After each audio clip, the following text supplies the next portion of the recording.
I have my issues with the fear mongering side of it too, but there's validity to that too, right? This, like any new tech, and AI is different than anybody who compares AI to the synthesizer or the drum machine. Those are not analogs that actually work, right? So there isn't really a precedent. It's not digital over analog technology. That's not the same. This is a different animal. So when people have concerns about generative AI, those are not unfounded concerns. Welcome to AI Music Unmuted. Real Talk by RealMusic.ai, the show that talks to experts and thought leaders about tools and truths for musicians in the age of technology and creativity. Today's guest, Daniel Rowland, engineer, music producer, entrepreneur, educator, and vice president of strategy and partnerships at LANDR Audio. Hi, Daniel. Welcome to the Real Music Podcast. What is going on, David? Good to be here. Yeah. It's great to see you again, and glad that you had the opportunity to chat with me. I'm always interested in some of your perspectives. Just share a little bit about your journey, what brought you up to where you are today. Sure. I mean, I started probably like a lot of people in this industry as a musician first, right? So from the age of about 15 to 25, I was playing in clubs, making a living, a decent living doing that in Charleston, South Carolina, of all places, which is very much like a cover song town. I think Hootie and the Blowfish is the biggest band to come out of Charleston ever. And I had no aspirations on making albums or anything. I was just having fun partying and playing in jam bands and, making a little money on the side. And then as I tell all my students, I decided to either go to college or rehab. And I chose to go to college and kind of ditch the bar life and ended up going straight through and getting a bachelor's and then a master's degree, both in music technology. So, and as part of going and getting a master's degree in music technology, I had to teach. So it was kind of part of my gig, right? They were going to pay for my college if I taught classes, which was absolutely scary as hell to me to do at the time. So I kind of came in backwards, where I was a teacher first, just by nature of being in school. And I've been a professor now for 15 years at MTSU in Nashville. And I've also taught at Belmont and some other schools as well, the Art Institute, and love that. But it was through teaching that I actually started getting my first professional gig, strangely enough. One day, a guy named Saul Zonana called the school and asked if the students wanted to come sit in on a recording session by a guy named Adrian Ballou. And Saul was Adrian's engineer. Adrian, if you don't know, started out with Frank Zappa, was with David Bowie forever as guitar player, was the lead singer and guitar player in King Crimson for 30-something years, 9 Inch Nails, et cetera, all these iconic acts. I mean, his career is nuts. Yeah. So I took my class over to his studio and we watched a recording session, and at the end of it, I ended up hooking up with Adrian and connecting on downsizing a lot of what he does. And this is kind of an interesting, my port into the industry was leveraging digital technology to take traditional analog workflows and make them more efficient and smaller. And that's kind of what I did for him by taking this massive guitar system, like refrigerator cases of stuff, and getting it in a form you could walk on a plane with. And that kind of led into my working with AI and things like that, that are kind of comparable as far as their impact on workflow. So I was with Adrian for a long time, and we worked on an Academy Award-winning Pixar film, worked on a bunch of very cool projects for the world a number of times together. And I ended up, long story short, was at South by Southwest, and we had developed some mobile apps together for music creation, like multi-touch effects processors and albums that never played the same way twice, really short form content where it would cut your music up and represent it to people. This is 15 years ago, almost now.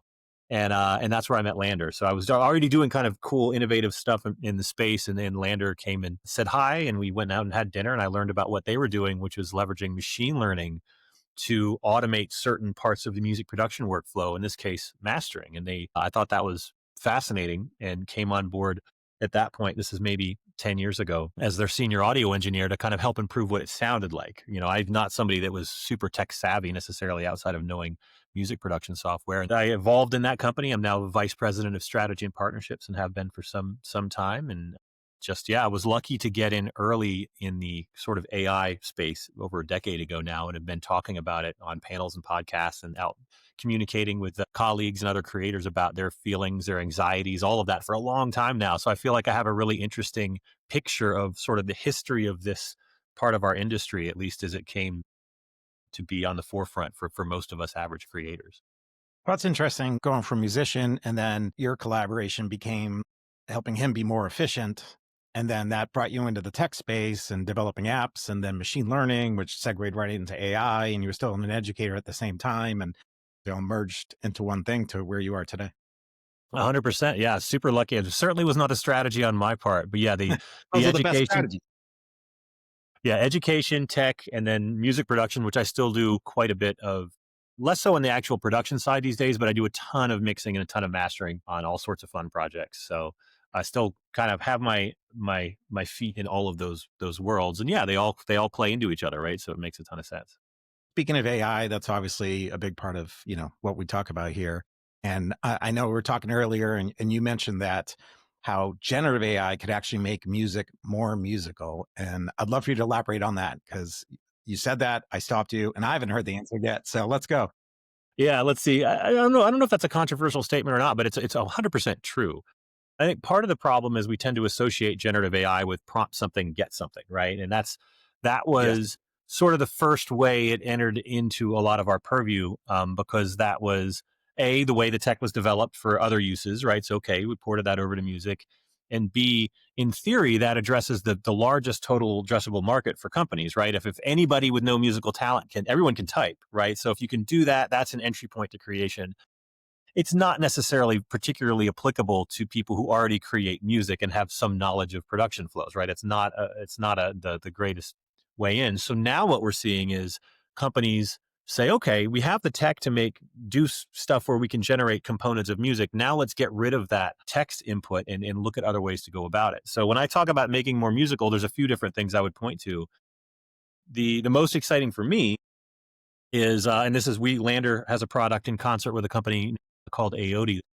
I use the example of, this is one example of samples, right? Lots of people use loops, lots of people use samples, right? Great. Samples are awesome, created by humans, awesome, but they're static pieces of content, right? They exist in the form that they're in. Yes, you can time stretch them. Yes, you can pitch shift them up and down, but you can't really get in there and make them truly be dynamic the way a session musician would interpret what that sample is if you were to give it to them and say, play it. Well, AI does that, right? So now I can take a 4/8 measure loop that I like. Let's say I got a demo of this tech this morning. It's so cool. It was an orchestra, right?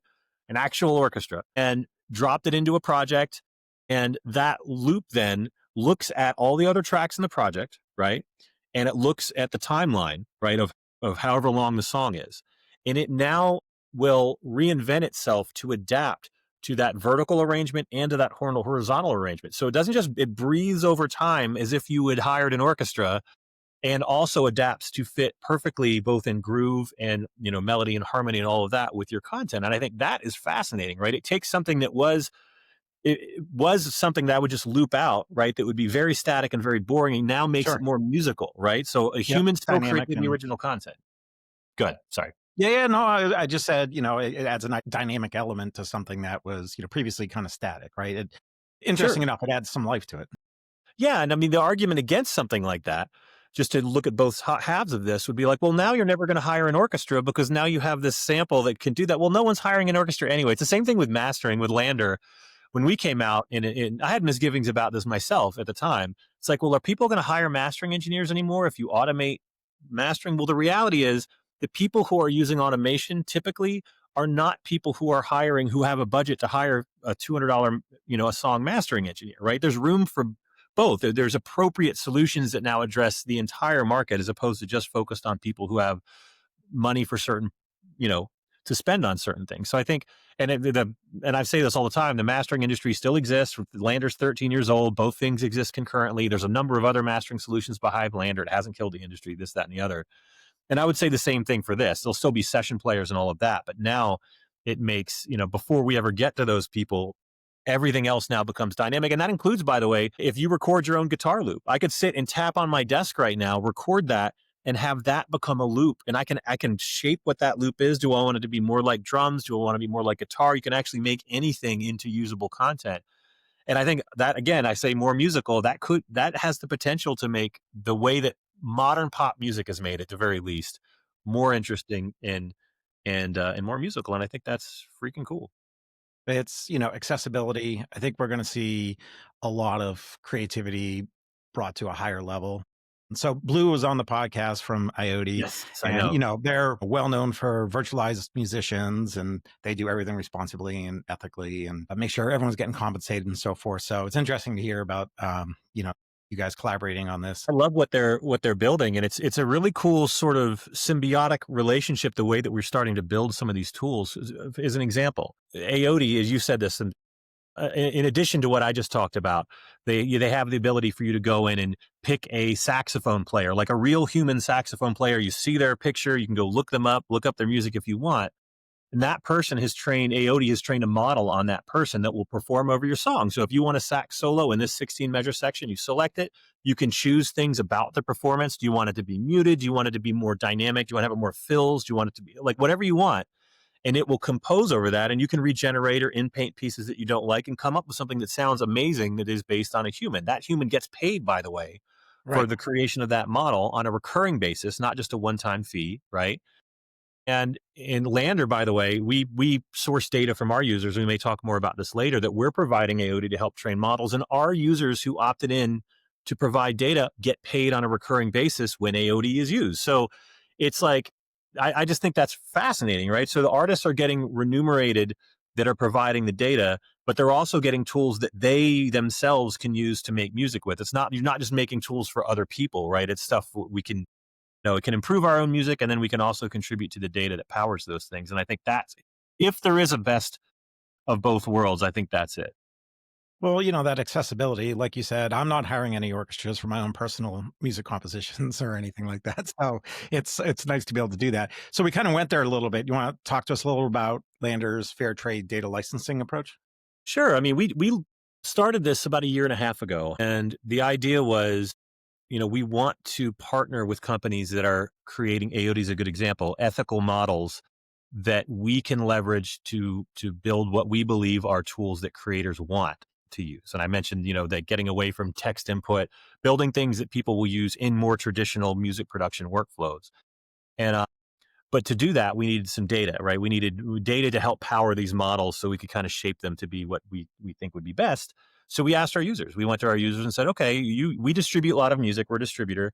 You're distributing your music with us. If you choose, totally your choice, you can opt in to what we call our fair trade data set. And we will use your data in certain models to build products that we will then include in our subscriptions, sell licenses of, et cetera, et cetera.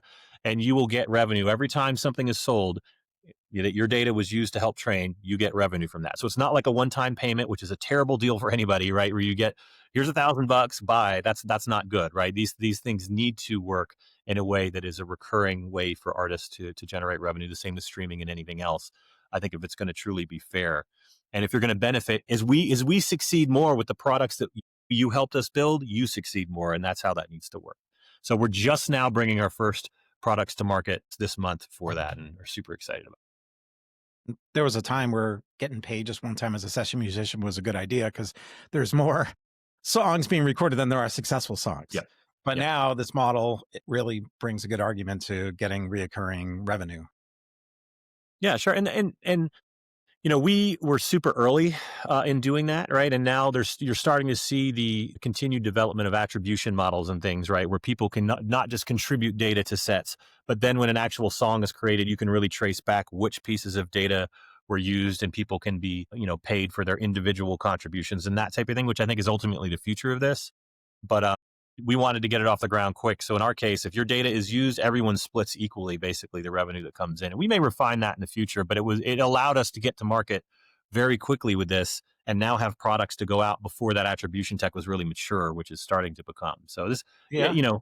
the speed at which this stuff is evolving is ridiculous. The stuff that we're saying now, when this podcast comes out, I'm scared to know what's going to be dated and what's still going to be relevant. It's nuts. Yeah. Might have to put this out tomorrow to make sure everything's Right, still relevant. right. Like rush it out and yeah, today. I was talking to Mansour at Beethoven, I love and him.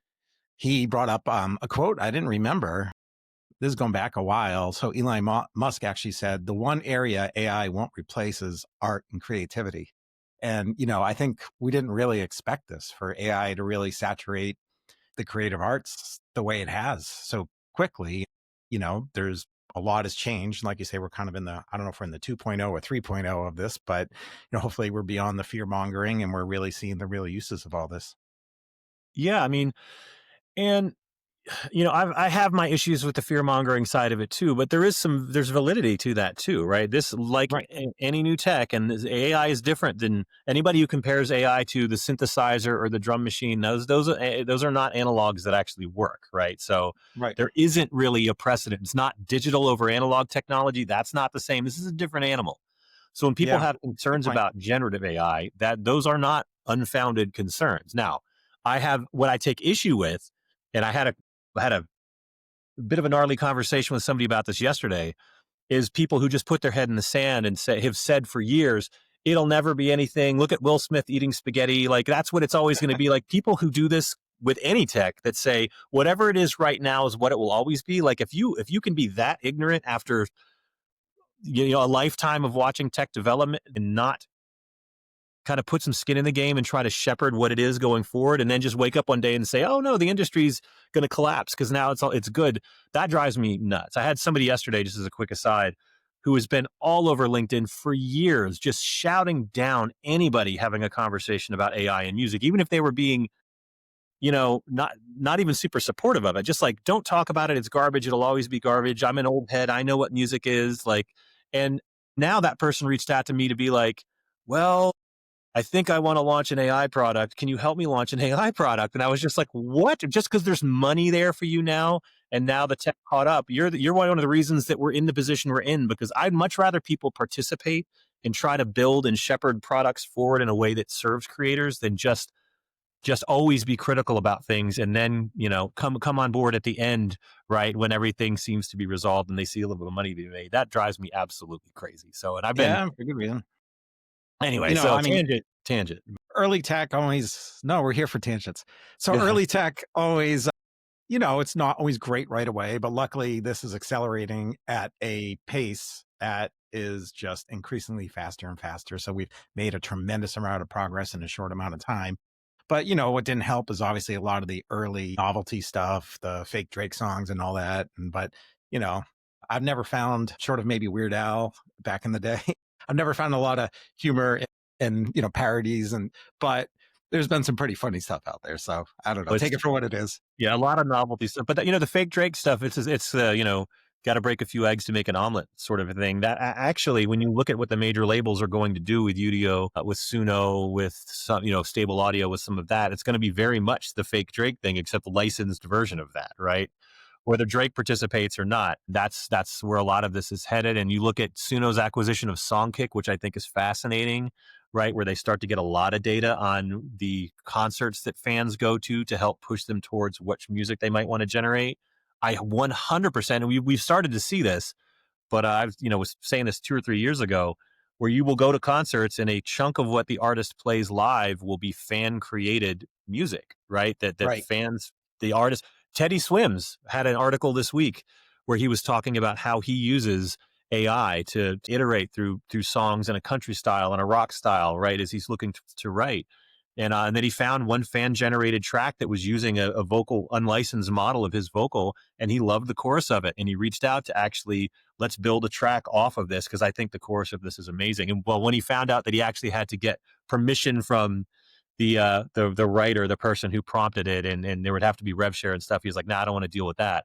But you're going to see actual licensed, legitimate versions and collaborations like that will bleed not just from streaming, but will get into the live performance space more than they have even so far. Yeah. I mean, there's already interactivity, obviously, tech wise, and audiences. I think Sure. seeing what AI is going to start doing in live performances is going to be wild. And, it's going to be exciting too, right? To see the people who, even if they're okay with the technology, that they're just not opting to use it. And then there's going to be an amazing category of music that's still just full on, live performances without maybe AI generated recordings or any AI going on. I mean, there's still going to be great music in that area. I live in Newport, Rhode Island, and at the festival here, what year was it where Bob Dylan first showed up with an electric guitar and it didn't go And the well? whole world broke apart. Yeah. Yeah, yeah. So, it's people come around. So I know that LANDR was really a first mover in AI mastering, but we talk about the fear mongering. You can look on YouTube and the headlines TikTok too, and AI mastering is garbage, and those headlines are all still out there. I watched Rick Beato, I think, come around on AI in about a 6-month period. He went from this is horrible to this is the future, and I think he does great interviews. But I just picked up on that the past few weeks. Walk us all through AI mastering, kind of where it started. What year did AI really start to come into mastering?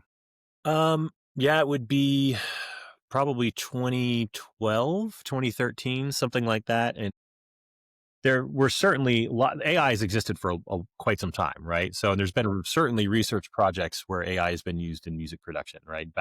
I remember I was teaching a class in Nashville maybe almost 20 years ago, and there had been a piece on CNN about automated mixing for music. And I remember getting up in front of my class and being like, okay, this is all going to be in Logic in like the next 2 years. This is going to be built into DAWs. It's going to be the future. And then I didn't hear anything about it again until LANDR, right? Because LANDR started as an AI mixing company. It wasn't mastering, it was mixing. And they were doing deals for live shows to basically build AI into live consoles so that it would automatically mix and basically print recordings of a live show that could be sold very quickly afterwards. It's something you can obviously do with a human, but they were able to do this in a way that was built into every live desk. Even if somebody didn't really know what they were doing, it could automate levels and stuff. But that just turned out to be too tricky. This is before I was even there. And they pivoted into mastering because there's less variables in mastering than there is in a multi-channel mix, of course. So that's kind of where that started. And yeah, I mean, LANDR, I came on board as somebody who supported the idea of what LANDR was doing. I thought it could sound better because, of course, everything could sound better. And so LANDR invested heavily in myself and other people to come on board and be the human ears of it. So I think that's what ended up separating us from some of the people that came after us, as we invested millions of dollars and thousands of man hours from some of the top Howie Weinberg and top mastering engineers in the world to listen to it and shape it and sculpt it and give feedback and all of that type of stuff. And that's what kind of allowed it to evolve to what it is now. Yeah, I was thinking I was going to bring up, what still requires the human judgment in mixing and mastering, and what parts can machines do better now. I mean, I think we can all agree efficiencies in workflow are a massive part of what AI can do. And, efficiencies, as AI is going to go after that first, and not just music and the arts, but just anywhere. But, besides just the listening aspect, are there other areas that you really see the human judgment being really important? Yeah, and mastering in particular, 100%. I mean, I think I've said this before, there's ways that AI mastering is vastly superior to human mastering, right? And one of those is the ability to iterate. Like, as a creator, as somebody who's mixing, the fact that I can run my mix through an AI mastering tool like a LANDR 100 times if I want, to learn what mastering is going to do to my mix and refine my mix. This is one of the biggest use cases I didn't really think would be a thing, but it's turned out to be, is that's what people do. We call it mix referencing. They're just constantly referencing their mixes through mastering, whether they ultimately just release the mix through LANDR mastering or they then go to a mastering engineer. I have so many mastering engineers reach out to me to be like, man, like a third of the mixes I get to master have LANDR in the file name, right? The references, because people have been using LANDR for that, and then they hire an engineer, and sometimes they don't. Ultimately, if you have a good sounding mix, you should be able to get a very good master from either AI or a human.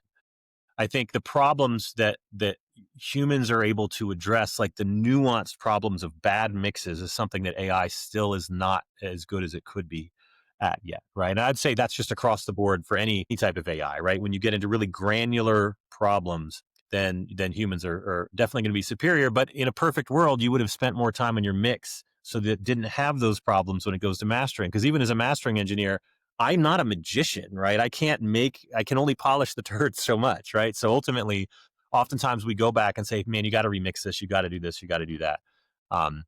Anyway, so a lot of people use AI mastering to kind of get that feedback on their own before they go on to whatever the next step is. Then they walk into some poor guy and say, make it sound like this. Yeah, that's how I spend my weekends these days, just working with labels, trying to make it sound that's like where this. someone walks into Supercuts with a picture of some model and says, make me look like this. Talk to us a little bit about what ways you personally are using AI. Yeah, so let's see. So especially So, I mean, as I mentioned before, I absolutely am in love with right now taking static content and making it dynamic. So I'm doing a lot of stuff with some of the what have been unreleased tools that, like I said, will be coming out on that side of things with loops and things and making them in painting and out painting and the what I love the most about that stuff isn't taking a guitar loop and just making it a longer guitar loop. I actually like when AI does interesting things. My whole career has been based on breaking technology. I came up under Adrian Belew, as I said, who was kind of one of the kings of that, and then his mentor Brian Eno, one of his mentors, and his work with Bowie and Trent Reznor, getting to work with Trent Reznor through Adrian, like people who are into making tech do weird things, right? So I like feeding AI stuff that makes it hallucinate and it gives me something back that I would have never thought to do otherwise, beyond just take this guitar loop and make it longer. And I like that with a lot of this tech, you can do both, right? There are ways that you can trick it into doing things that is non-traditional. And I'm all about that type of stuff on the sound design side. Kind of on the more practical side, my day-to-day job as an audio engineer, I use AI literally every single day, both for things like restoration work. So pops, clicks, cleaning up vocals, cleaning up tracks, that type of thing. And then as a mix engineer. So I do quite a bit of Atmos mixing, and a lot of the mixes I get are catalog mixes that don't have multi-tracks. So that I need to go in and use something like an audio shake as an example to pull the drums and the vocals and the bass out of a mix so that I can repurpose it in a surround format or, create instrumentals or whatever out of that for labels. And I mean, I like, and that's on major stuff. It's, Thundercat, Jason Derulo, Michael Bublé, Eminem, Sigur Rós, Korn, Keith Richards, like all these, like even in the past year, I work on a lot of projects that are super fun that AI has touched every single one of those. And that's an example. Like AI, a lot of times we compartmentalize AI because we get triggered by the shocking stuff, like the generative music side of things. We're like, oh, well, humans can do that. We don't need that. There's things AI can do that are literally impossible to do without AI. And stem separation is one of those things. Without AI, Right. I cannot go into a file and pull out the drums, at least sounding decent without those tools. And I think it's something to keep in mind, right? There's a vast number of use cases for this across generative workflow, et cetera. If there were a tool that you can build, what would that be? Interesting. If you look as far out as you possibly can on the roadmap, and I don't mean what LANDR's doing or Yeah. anything, just what would be a tool? I mean, I think we're going to see a lot with digital agents and collaboration, and that's really that. Even we talk about, I might not hire an orchestra, but also I might not have the opportunity to collaborate with folks. So it just fuels and kind of adds a hyper level to your creativity. So I'm letting you think here. I'm feeding you things, but No, I mean, well, it's hard, right? Because it also depends who you're building. I'll be selfish in my answer here, right? So it's yeah, one let's thing do it. if you're building a product for everybody, right? And in that case, it needs to be relatively simple for them to use, like maybe a baby DAW type of a thing. I'm going to focus more on people who are already musicians and producers. And by the way, those tools that are the Sunos or whatever that are very simple to use, a percentage of the people who use those tools for music creation are then going to decide to pick up a guitar or then going to decide to use more advanced tools. So it's not, those tools don't completely shut out. I know I'm going on a tangent, shut out people from advancing in their creativity and their use of creative music tools. It provides a funnel for those of which want to be serious that got into music through generating it in a simple fashion. And automated mastering was the same way. There's people who use automated mastering that became mastering engineers that leveled up their game, that had careers, blah, blah, blah. So they're not mutually exclusive things, but I'll be selfish in that as an existing producer, I want AI tools that kind of enrich my life and my workflow, right? And if we're operating under the assumption that those workflows will still exist in 10 years, a, an integrated multi-model environment because right now the biggest problem with AI is that it exists outside of our traditional workflow. There's not a DAW currently that has significant AI implementation, right? And I don't count cloud-based DAWs for this because they're not advanced enough yet. So I think we are continually seeing the integration but basically anything you want to do will be available to you in the environment in which you choose to work. If you want to use AI restoration or stem separation, which is in some DAWs, or generative AI, where all the tracks are intelligent, they all talk to each other.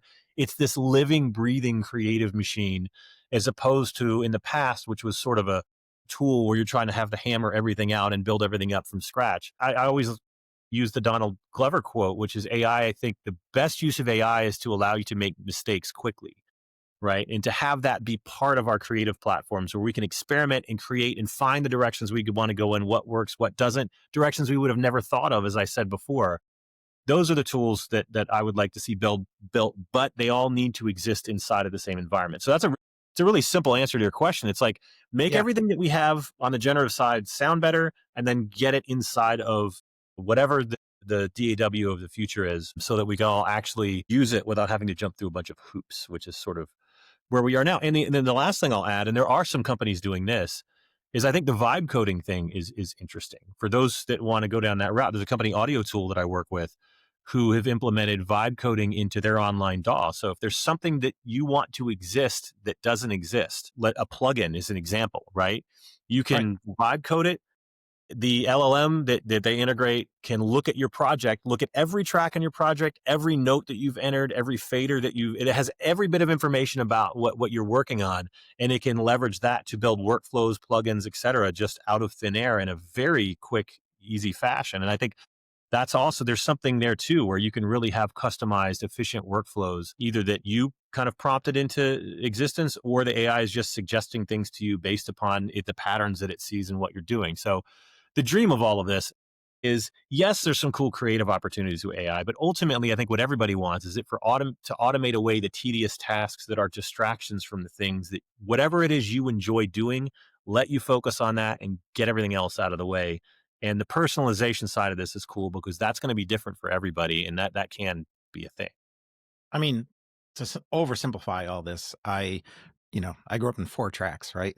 And it's like, I remember first learning how to use a DAW, and it was overwhelming. There's just so much on the screen. And now you'd have to watch, well, that was even before YouTube videos, really, when I first had to learn. But you have to watch hours and hours only a couple of years ago on how to, operate Ableton or whichever that you might use.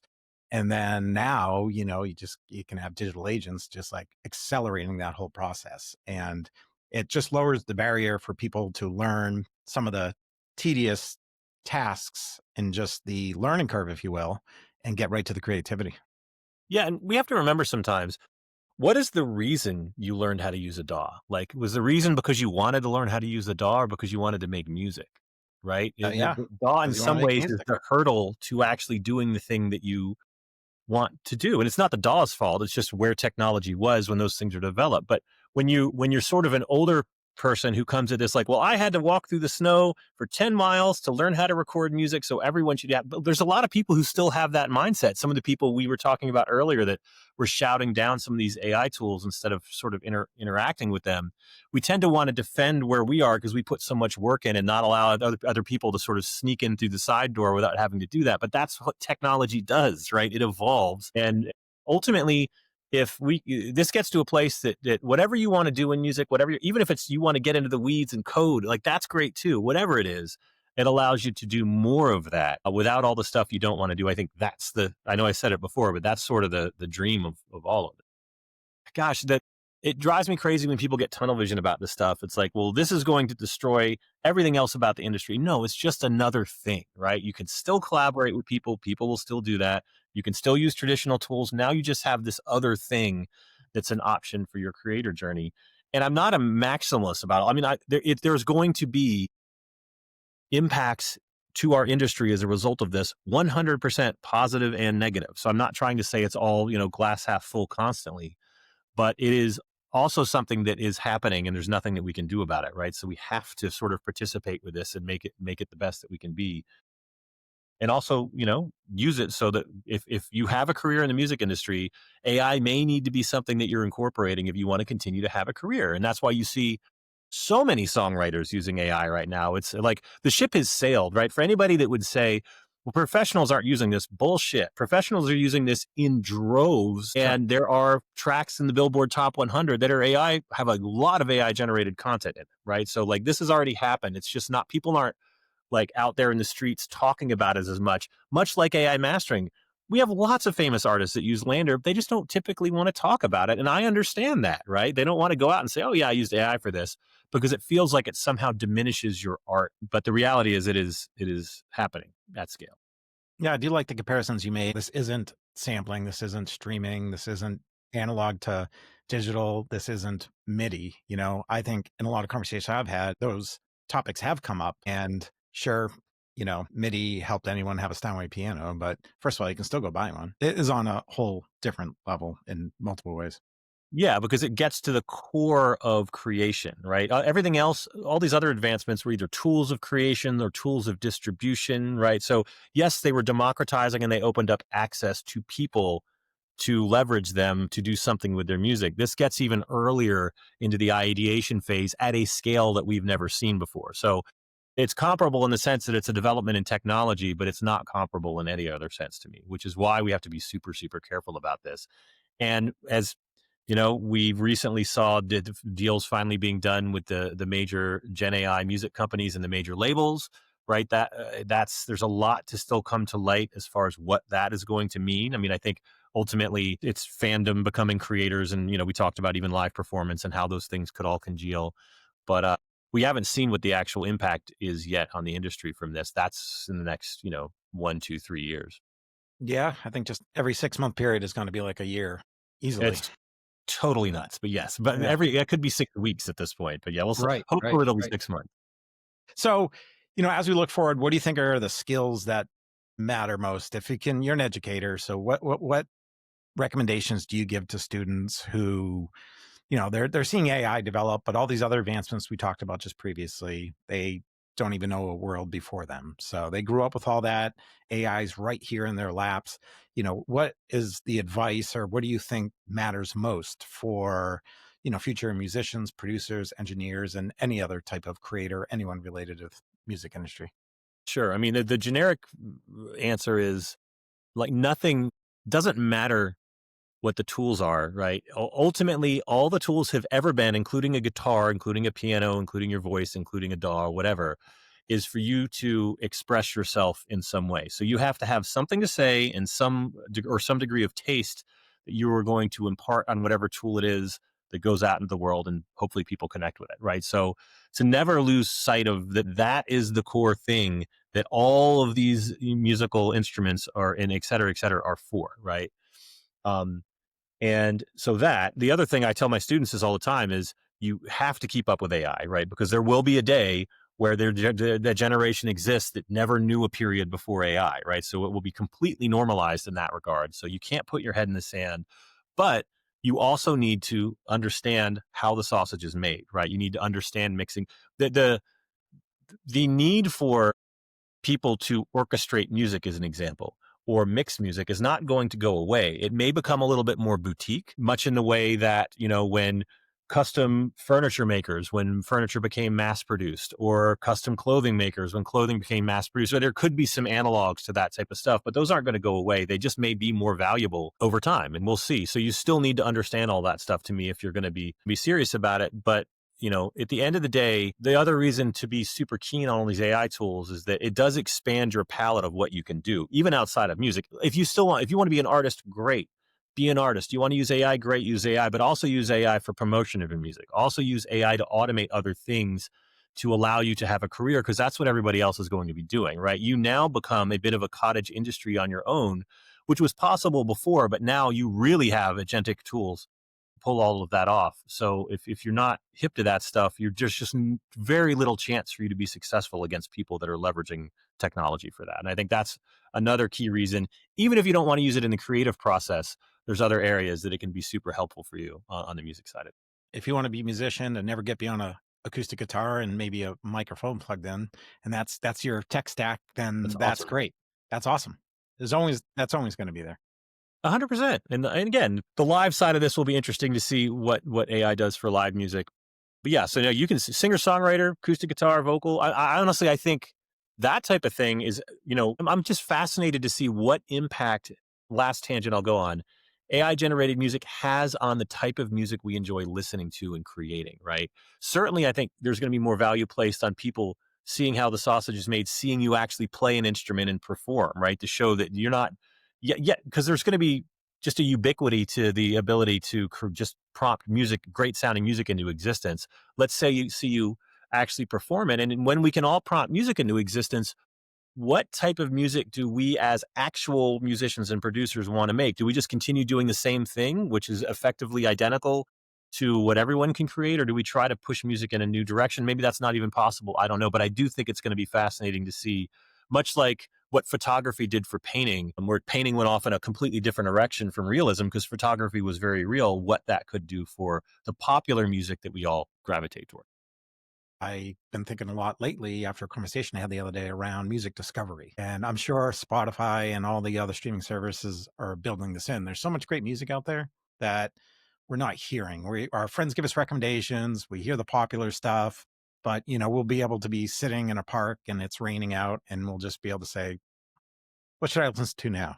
Based on the mood, my environment and all that. And I think there's going to be an opportunity for some music to be discovered that was buried in the pile. I hope so. I mean, there's been some interesting websites like what was it, Forgotify, and some of these sites that try to focus on like the least listened to tracks on Spotify and suggest those to you. So try to, find the hidden gems.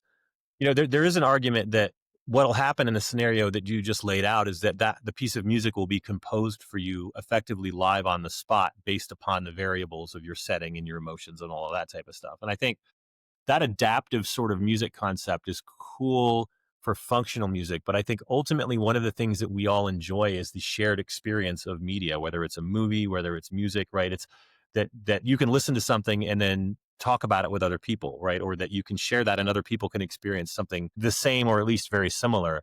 So I think, yeah, I mean, I think there's a tremendous opportunity for discovery of lesser known music. And then again, the ability to share that, go to live concerts with people, connect over that type of stuff. Hopefully AI is used, as much for generative as it is for that type of stuff. Tell me a little bit about LANDR. Is there anything new and exciting that we should know about?